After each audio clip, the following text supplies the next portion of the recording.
Thank you very much. I won't talk an hour, don't be afraid, never ever. When I was working for my book, when I was working for my book, I had an interesting finding. That is, the book is about Swiss software industry and Abacus. And Abacus is now by far number one in standard business software in Switzerland, by far. They are going to 800, maybe 900 people. But they weren't always the best, not at all. And they didn't make no mistakes, they made a lot.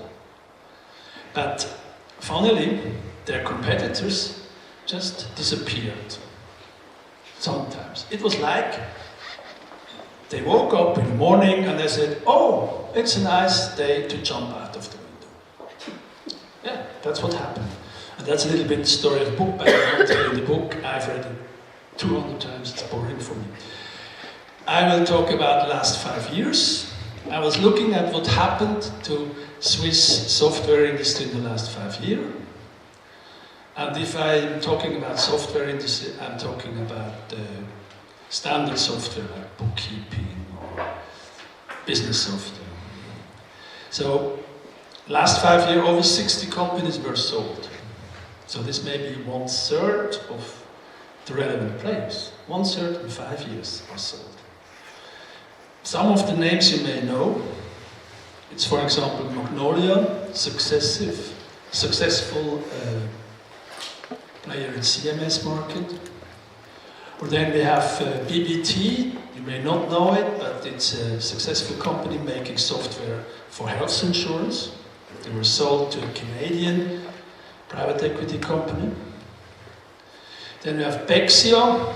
This was a real competitor to Abacus. They were a little bit afraid of it because their interface was much more nicer, easier to use, all cloud. It looked like a little bit of danger, but it was sold to an insurance company. And who wants to buy software, core software for your company from an insurance company? I don't understand this deal. Then we have Avaloq. This is the biggest deal we have ever seen in Swiss software market. They were sold for $2.2 billion to NEC, this Japanese electronic giant. They want to build their footprint in finance market with Avaloq. And we have Upway. This is similar but unknown. It's a company, it's a Zurich-based company making software for banks, for onboarding clients digitally. This deal has a logic. The buyer is a British company making similar but not the same thing. So Upway has now a much bigger reach to Great Britain and Europe. And the founder of Upway is now CTO of the buyer. So this deal I understood much better. And the last one we have is Netcetera. This is a big Zurich-based software company. They have been sold to a much bigger German company. It's an interesting deal. The GND. They used to be a printing company for banknotes, and Netcetera is a specialist for payment systems with credit cards, secure payment. So the banknote printing shop wants to come into technology. So to analyze those 60 takeovers, I have grouped them in 4 categories. The first one is private equity, or like the Germans say, Heuschrecke. This is bad, of course. Heuschrecke is this animal that comes and eats all the crop. This is Franz Müntefering, a German minister, who called private equity Heuschrecke. And because it's such a bad word, I took a nice little animal. Then we have digitization crunch, or Walker. This is if a company like Swiss Post, they say we want to digitize SMBs, but they cannot. So they need help and they buy software companies. You will agree. Then we have industrial logic. This is where the deal makes a sense of itself. When the buyer has a missing part in his software and they fit together, they're not competitors, they fit together. It's not only about money, but it has some business logic in it. And the last thing is cooperation. And don't wonder if you don't find now, it's the last 5 years, so for example, the Day deal, which was a deal, I would say, with industrial logic, because Adobe had a missing part in its software and they bought Day. That was far long ago, so it's not in these 5 years. Now have a look in those 5 years. I go through because it's 60 or 55 companies. Let's see what happened.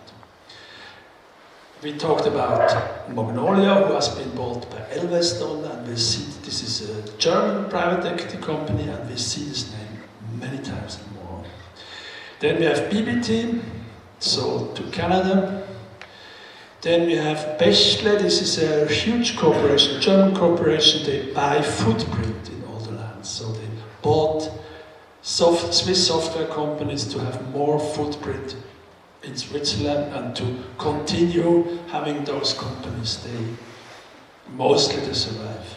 Mostly, not all. Then we have Bexio, we have talked about it, bought by Mobiliar, an insurance company. Then we have Elveston again by Infonica, which is a German business software maker. And this is a HR software.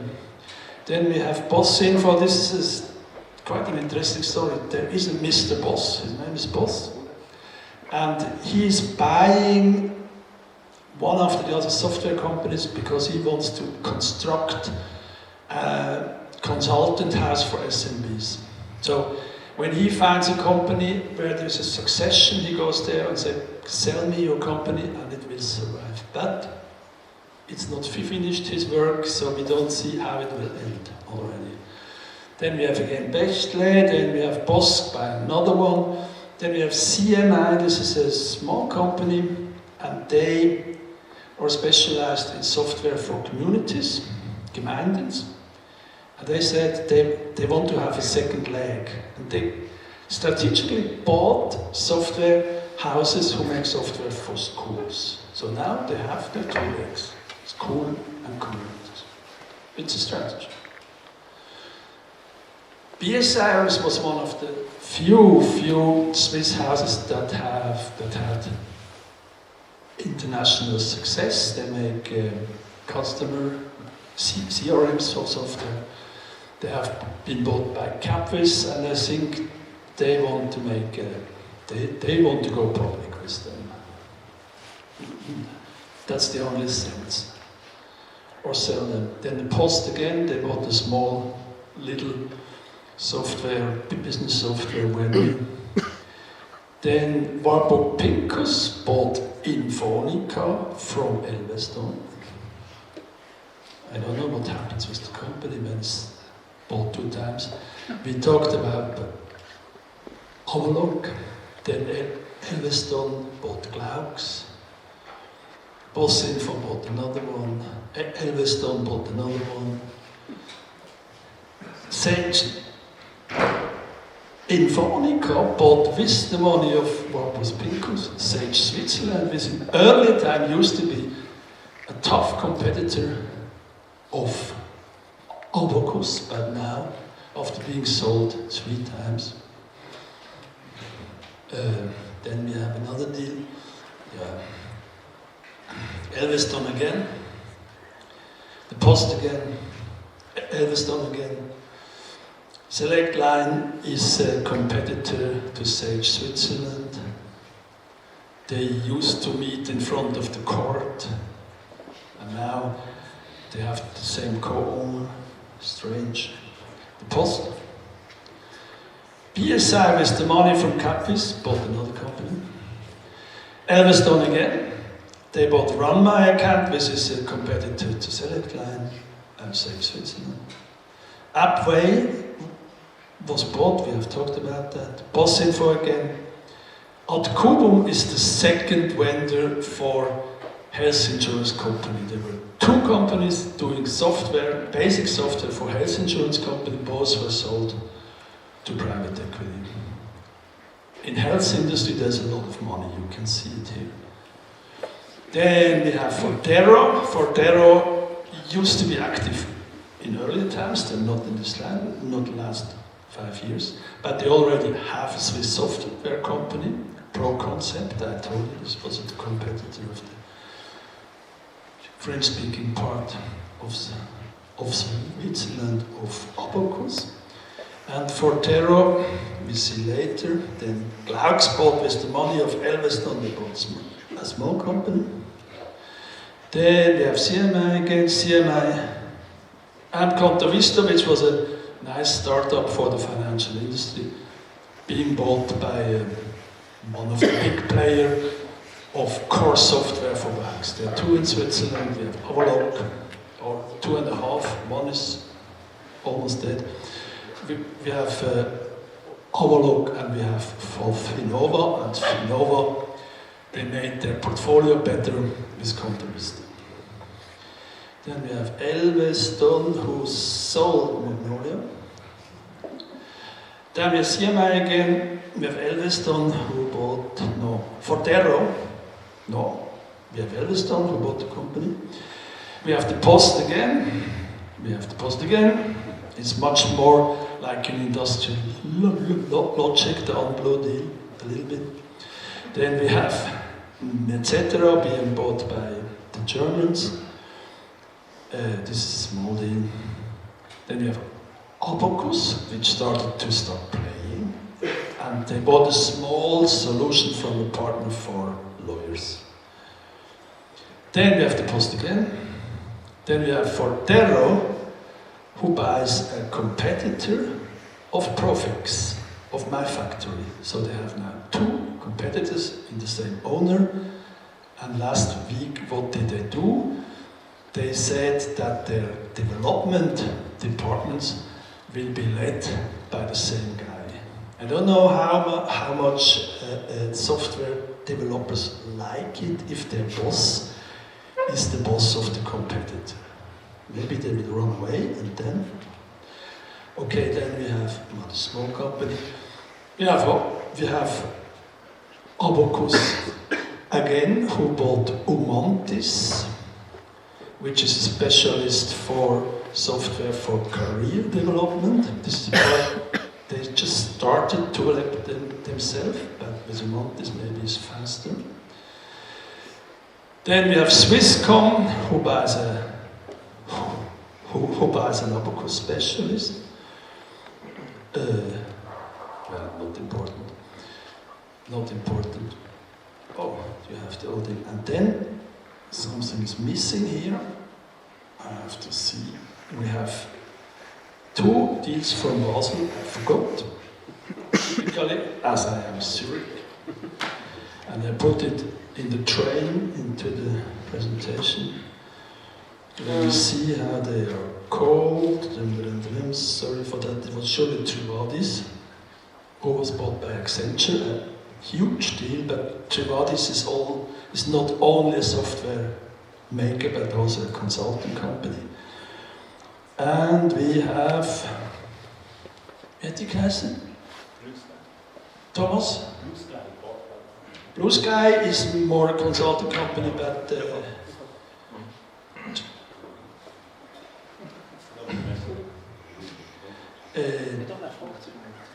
die HR-Firma, die nach Deutschland gegangen ist. Christoph. Da? Yakando. And we have Yakando, your company, being sold to Germany. This should have been the last slide. As you see in Zurich, we have a blind spot always in the west. No, it's really terrible. It's strange. Okay. So why did this happen? What were the reasons? That every company which was not nailed to the floor was sold, more or less. Many of them. There are three reasons in mind. There was cheap money around, a lot of money. goes around and looking for places to be invested. Second reason is that many of the founders of these companies that were founded in the 80s, 90s and early 2000s are 60 or 65 like me, and they're looking for a continuation, a succession, or just money.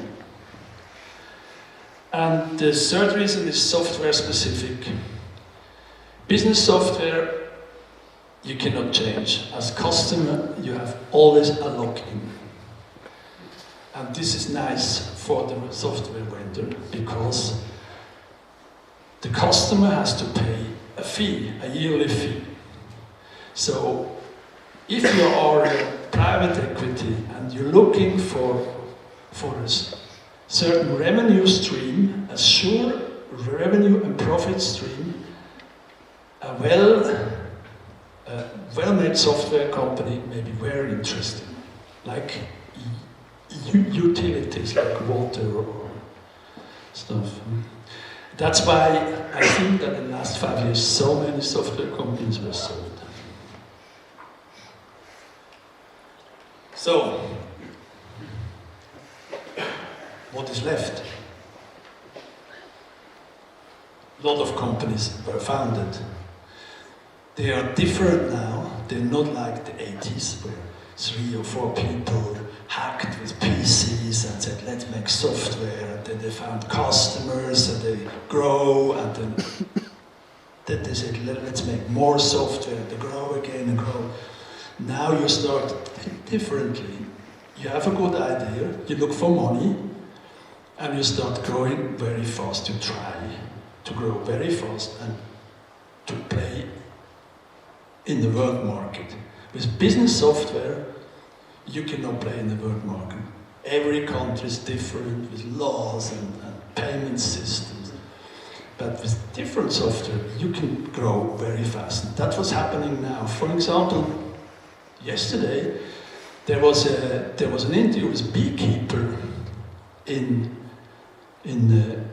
inside IAT, and the guy said that there are 200 people, 250, 200 people, and 100 of them in Switzerland, and that they think they will reach break-even in 2024. They had a capitalization around 50 million Swiss francs, 2022, I think. So this is a great story of a software started here, having a lot of venture capital and doing something. Becoming a world player. They have a collaboration software for companies where the employees don't have PCs, where the employees work like a construction worker or in a hospital, the people. They have a software for that. And fast. So, the story has just begun, I think. In 2022, Swiss venture capital for 2.2 billion Swiss francs was invested in ICT. And ICT is the big growing part. And I think most of ICT is software. There are not many hardware people in Switzerland. Maybe robotics, but most of it will be software. So I think that the crazy history of Swiss software industry has just started. And it will be crazy in the next 10 years too. That's it. Much faster than I thought.